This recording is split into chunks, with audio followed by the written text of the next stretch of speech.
Good morning, good afternoon, everyone, and welcome to another installment of the Dallas Housing Coalition's webinar, Housing for All.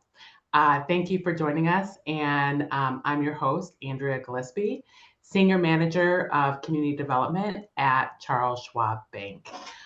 We're so happy to be able to give you another informative episode today in our fourth installment of our Housing for All series. And if you've been with us before, you know that this is a place where we discuss whether Dallas is big and if it is truly big enough for everyone. Our plan is to have brief but impactful one-on-one conversations with the members of the Dallas Housing Coalition, as well as other community leaders who are Dallas's strongest advocates for keeping the city affordable.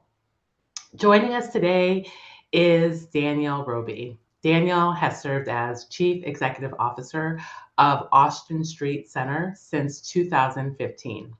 He is a visible community advocate for the homeless and unhoused individuals in our community and was appointed by Mayor Mike Wallings to serve on the City Commission on Homelessness.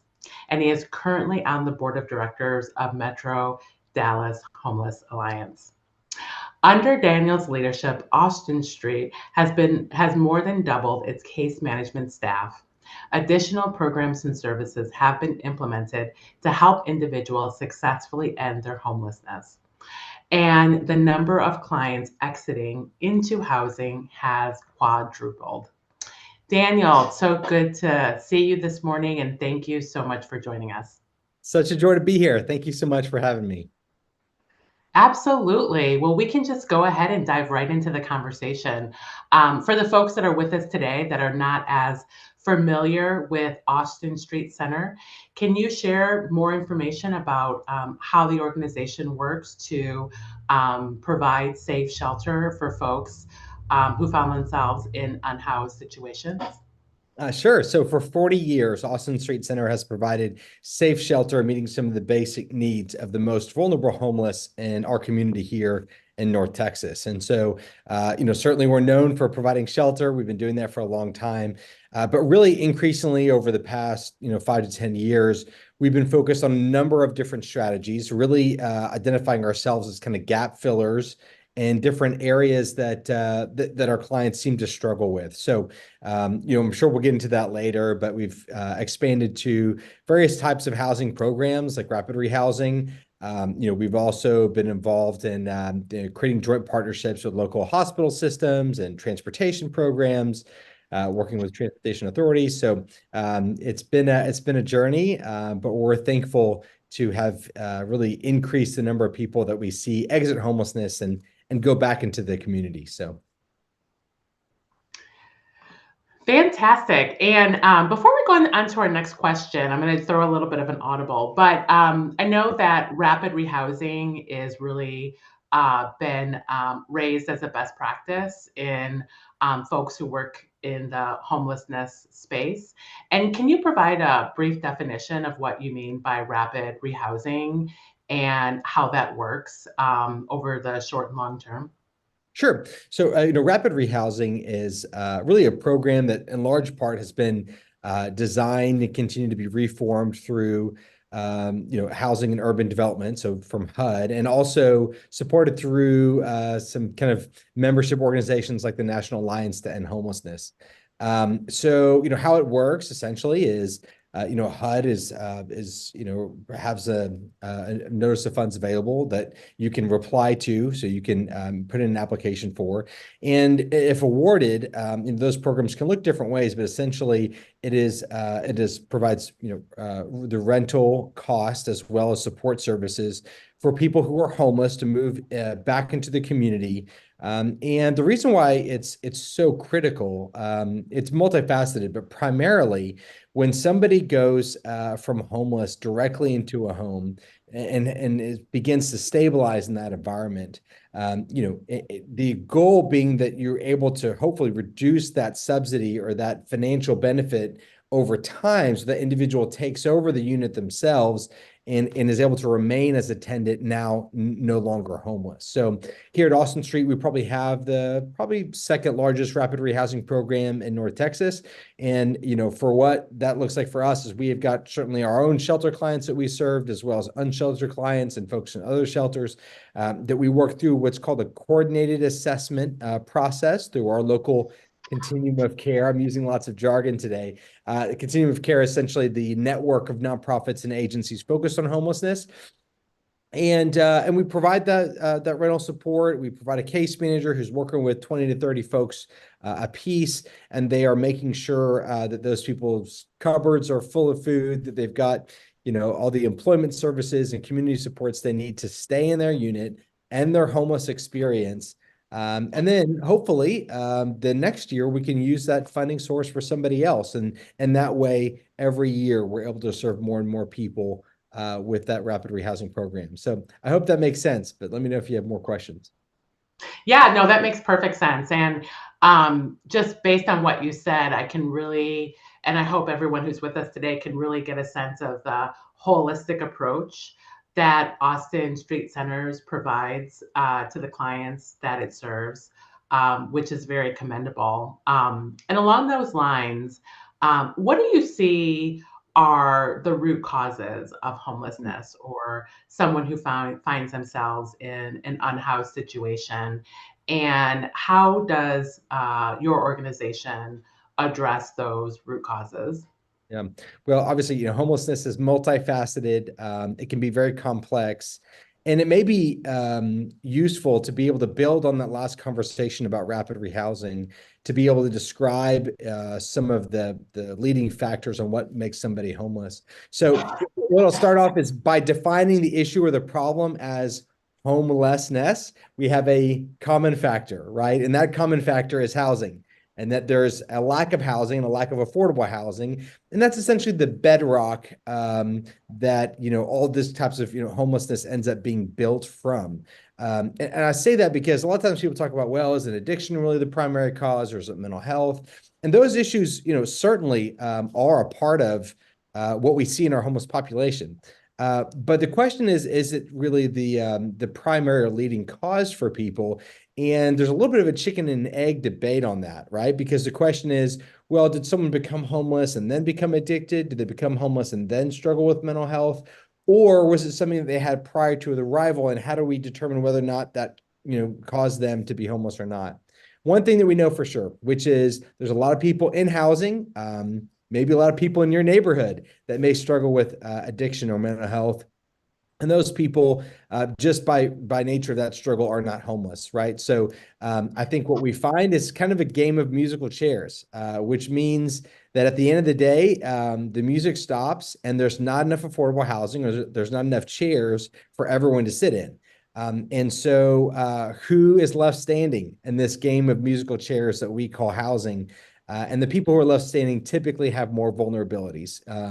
And so those vulnerabilities include addictions, they include disabilities, include mental health, diagnoses. And so all those factors certainly contribute, but the common factor is most especially affordable housing. And you can tell this because if you look in different communities across the country, the communities that have the least amount of affordable housing, and the communities that are, they tend to have the largest homeless problem, right? So you can look on the East and West Coast, you look on major metropolitan areas, and these tend to be where the homeless numbers are really concentrated. And so we know that the lack of affordable housing is a part of what drives homelessness. In fact, there are some studies that have shown that just an increase of 9% in the cost of living can increase homelessness substantially. So it was $100 increase in rent can increase homelessness by 9% in any community. That's the statistic. And so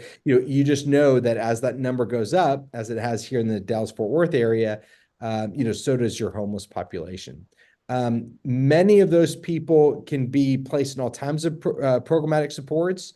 There are some things in addition to rapid rehousing, like permanent supportive housing. Permanent supportive housing is for people with disabilities.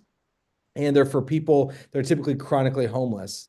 And the challenge is once they enter into permanent supportive housing, they stay in permanent supportive housing, which means you always need more of it in your community. And that reflects back to the reason why rapid rehousing is such an important solution for people who are homeless, because the idea is temporary rental support, right? And that they stabilize and then can are able to take over that unit. So that's the goal anyway, and I hope I answered your question about the root causes there.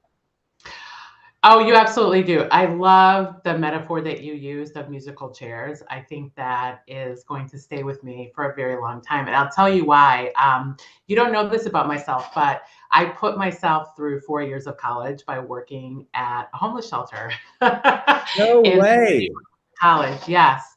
And I will never, I was what you call, like kind of a case manager, but mostly on site and oversaw the just the functioning of the shelter. But I'll never forget a woman that lived there. She had for a short time before she got moved to more permanent situation, but she had a PhD in Russian studies, and it was around the time of the end of the Cold War, and her services were no longer needed, and it was hard for her to find a job. But the reality was is that like because of the lack of affordable housing, it did not, the fluctuations in her income because of just lots of forces beyond her control related to her job, like created the musical chair situation where she was one of the ones left standing without a chair because of the vulnerability created by just her job situation. So I love that example. I think that is a very clear way of showing how there's a root cause of homelessness, but there is the interaction of other forces many times beyond a person's control. Mm. Well, thank you for sharing your story of being vulnerable on that. I was meeting with one of our case managers yesterday who is putting himself through school, and so we were collaborating together on one of his school projects. So I love hearing about how folks work their way through a social service system like that and end up being as successful as you are. So thank you for your grittiness and determination to see that through. Absolutely, absolutely. Well, kind of going along the line of just what Austin Street Center does and how it does its work, are there any other innovative strategies or programs that you are piloting, you've got in process, or you've been thinking about bringing online in the near future? Well, we really like to pilot. I mean, we kind of come with the mindset that, if this was already someone already had the perfect solution, we wouldn't be in our circumstance and our situation. So, we're always trying to figure out how we can do things differently to improve outcomes for the folks that we're serving. And some of the ways that that looks like has to do a lot with partnership. Obviously, no one agency can address homelessness by themselves. So we have a couple programs that we've done that with. One is a medical respite program. So this is a program in partnership with the local hospital system. And the idea being that there were a lot of people who were homeless that were constantly in and out of their emergency department. And so people would be admitted to the hospital. They may have an operation that's needed or otherwise. Then they would be discharged back to the streets because they're homeless, of course. And then typically within a week or so later, right, they come back and their medical situation is worse than it was before. A hospital is designed to care for people's kind of urgent, critical medical needs. And they expect people to recover on their home for things that are ongoing. Well, the challenge is for our folks that don't have a home, your ability to recover is not the same. Your ability to engage with, say, for example, home health care is not the same. And so, we find that the hospital needs a solution for people like that. So we created a respite program. So these are beds here at the emergency shelter at Austin Street Center. And in these beds, we have people who are discharged from all kinds of hospital systems across North Texas. And we have a nurse that's on site, as well as community health workers that continue to engage with this population and make sure that they go from hospital to shelter and ultimately to a permanent home of their own so that they're no longer homeless. And we've actually reduced the cost of the local hospital system we tracked about 9 patients, and it reduced costs by about $9 million of uncompensated care over the course of the program. Excuse me, it was $1 million for 9 patients. And so I think that just shows that that there is some things that make sense on paper, that make sense financially, that make sense for the client, for the individual. So there's certainly a win-win-win there. In addition to that, we also partnered with our local transportation authority, so for DART, and we have a transportation program where we basically go to the 15 most frequented social service providers for people who are homeless. We've actually decreased the length of stay of people who or for the amount of time that people are homeless by this program. Because essentially before, we'd have people in wheelchairs having to go a mile and a half, sometimes in rain or heat or cold weather, to be able to access the next resource that they need. And by doing this, having a bus that goes to all the providers, essentially somebody can leave Austin Street Center in the morning. They can go to the Stew Pot and get their ID, by 10 o'clock. They can go to Parkland and get their prescriptions, refilled. They can go to Bridge and see MetroCare mental health provider and be back at Austin Street Center in time for dinner. Whereas in a previous, scenario, each one of those things would take an entire day. And so by being able to get access to all these different providers, people, their homelessness is decreasing. And so we're seeing great outcomes from that as well. So those are a few things that we're doing, constantly looking at new ideas. We had a couple on the board behind me that we're still working on. So. I love a whiteboard that is packed with ideas. That's a great background for this conversation.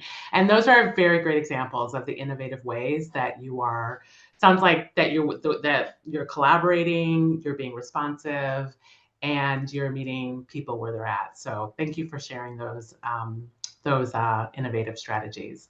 I want to shift gears a little and talk about last summer, Mayor Johnson commissioned you to serve on the homelessness organization's policies and encampments task force, otherwise known as the HOPE task force.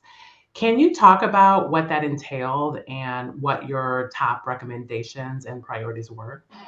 Sure. So the mayor had a handful of questions that he wanted to make sure were answered, and it was a pretty diverse group, which allowed for some really great dialogue. It was kind of across the political spectrum, left and right.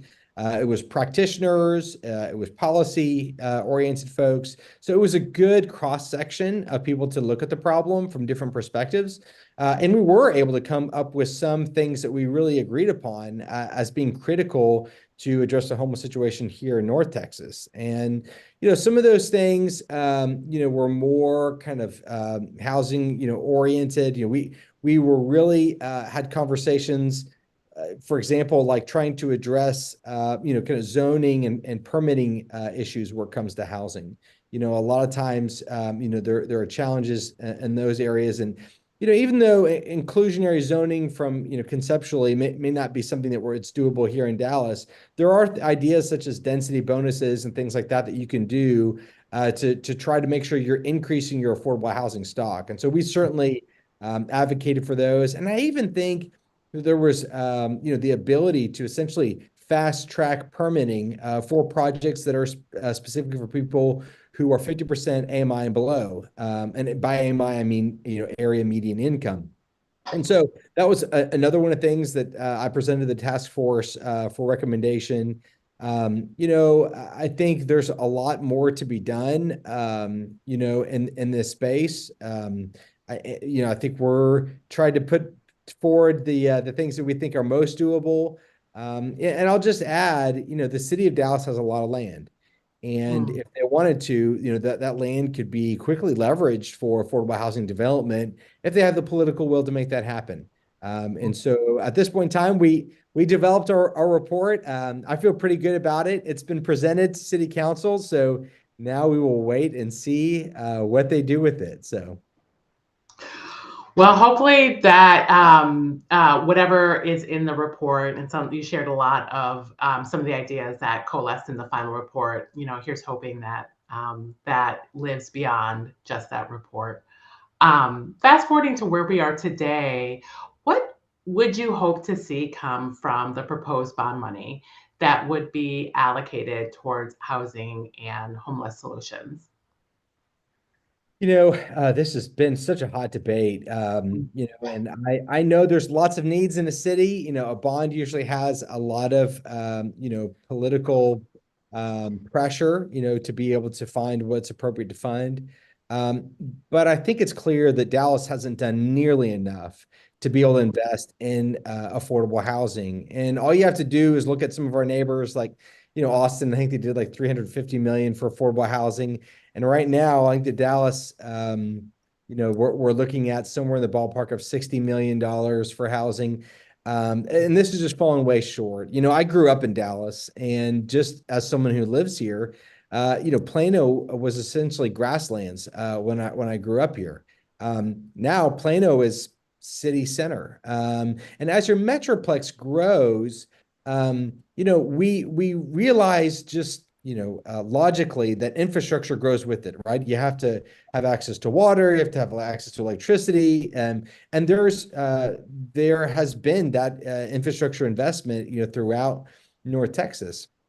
But for some reason, we don't see the kind of social supports and specifically affordable housing development as part of that infrastructure. And I really question that, because for me, if you're going to see a city grow, 10x the way that Dallas has over the past several decades, then you also need to recognize, hey, if your percentage of people who fall into homelessness remains the same, but your population grows tenfold, well, your homeless population is going to grow tenfold as well.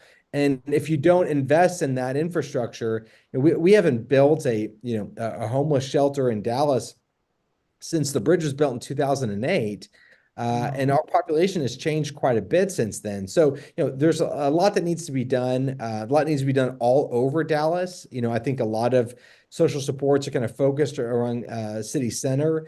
We need a lot of partnership from some of our neighboring cities also to be able to invest in affordable housing. So this is it's a nationwide crisis, and that because homelessness went up based upon the point in time count that's done nationally by 12% this past year, right? So this is the largest single increase that we've had in homelessness across the country since we began counting in 2007. So, this is certainly a major issue that needs to be addressed, and we're hopeful that our continued advocacy might change some of those numbers a little bit, but we still have a long way to go.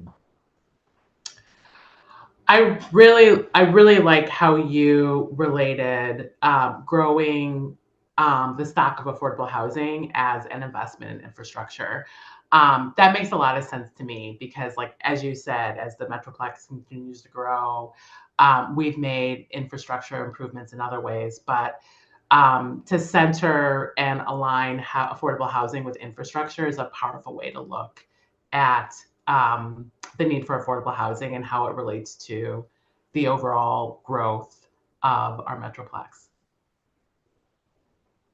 Well, thanks. And I think it's particularly important to me to make sure that the constituents who are impacted by this vote of council, that they have a part in the process. So one of the things we did recently is, we have a bus, and we brought a handful of residents from Austin Street Center down to City Hall to be able to advocate for additional investment in affordable housing, in this current bond. And it was amazing for me to see the sense of empowerment that our clients had as being a part of that process, even just being at City Hall and observing, the debate continue. I can tell you, I think it's really unfortunate because a lot of times, some citizens who may, be the loudest or may have the most resources to be able to advocate, for their own perspectives, can show up, and they're very present, and so their voice is heard. But too often, some of our most vulnerable and marginalized communities, they don't have that same sense to advocate for themselves. And I think it's important for, all of council, as well as the bond task force, to be able to hear from everyone impacted, from every citizen in our community, because every citizen's voice deserves to be heard. These are voters as well, and they have a right to be able to advocate for themselves.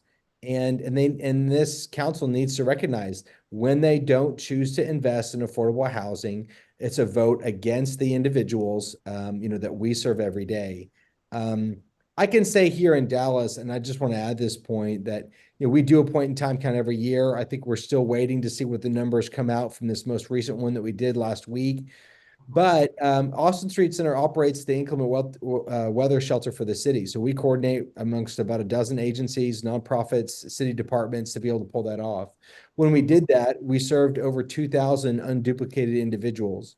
So just during inclement weather, we know we had essentially 500 more people that we served than is typically counted in our unsheltered homeless count.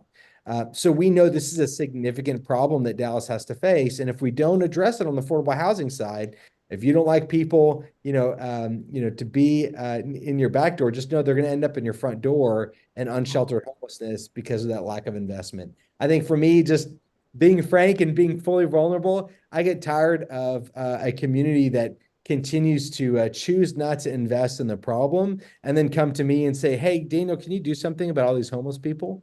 And I'm like, guys, it would be really helpful if this conversation happened, in times like now when you've got, a bond that's out there and funds that are possible to be invested in this issue. Thank you so much for that. And yeah, it just gets me thinking about how we started this conversation with the root causes of homelessness and the metaphor you used about the musical chairs. And so it sounds like if we don't use current and future investments towards the root causes, we are going to be in the same situation. And honestly, that would be okay, but it sounds like it would only get worse. Yeah, I think frankly, one of my concerns for Dallas and the way that we've grown, a lot of people talk about what's happening in Los Angeles in terms of their just enormous numbers there. There are over 60,000 unsheltered homeless in Los Angeles, and I want our community to know and understand if we don't invest, that's where we are headed. And so we have some deliberate trade-offs that we need to make, a lot of important things to invest in. But there's no reason to invest in all these kind of abundance-focused city services. And in the process, we're going to have to, step over our homeless neighbors in order to access those services because we didn't adequately support in the infrastructure that's needed. So thank you for bringing this issue to light. Well, Daniel, I can't think of a better way to wind down our conversation with those final words that you just shared. So, thank you so much for joining us this morning and sharing your perspective on how housing affordability impacts our community directly and really in a multitude of ways. We wish you and Austin Street Center continued success in 2024. Thank you. And thank you again for this time. Absolutely. Well, with that, I just want to ask all our viewers to follow all of Dallas Housing Coalition socials for updates on how you can get involved and stay connected to our Housing for All webinar series. While you're at it, definitely visit the Dallas Housing Coalition's website at dallashousingcoalition.com to learn more about the issues that we discussed today and on all of our Housing for All webinar episodes.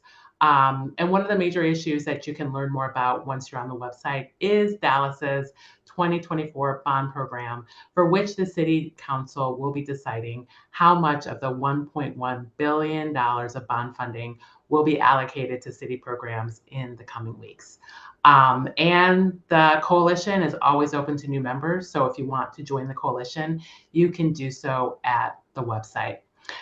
Thank you again to all of you who joined us for our fourth installment of our Housing for All webinar series, where we discuss whether Dallas is big and if it is truly big enough for everyone.